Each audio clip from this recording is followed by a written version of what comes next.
How to draw an ox. Start with drawing a medium-sized oval. Then draw another circle on top. Draw the ears as shown. Then draw the horns.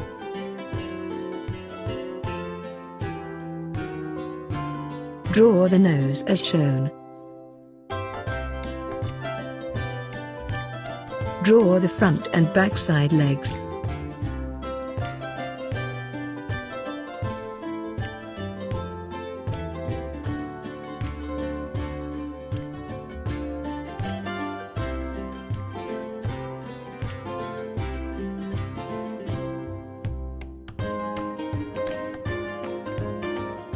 Draw the tail.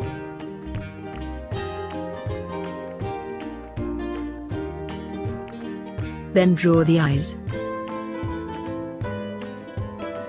At last, color the ox. Here is the finished drawing of the ox.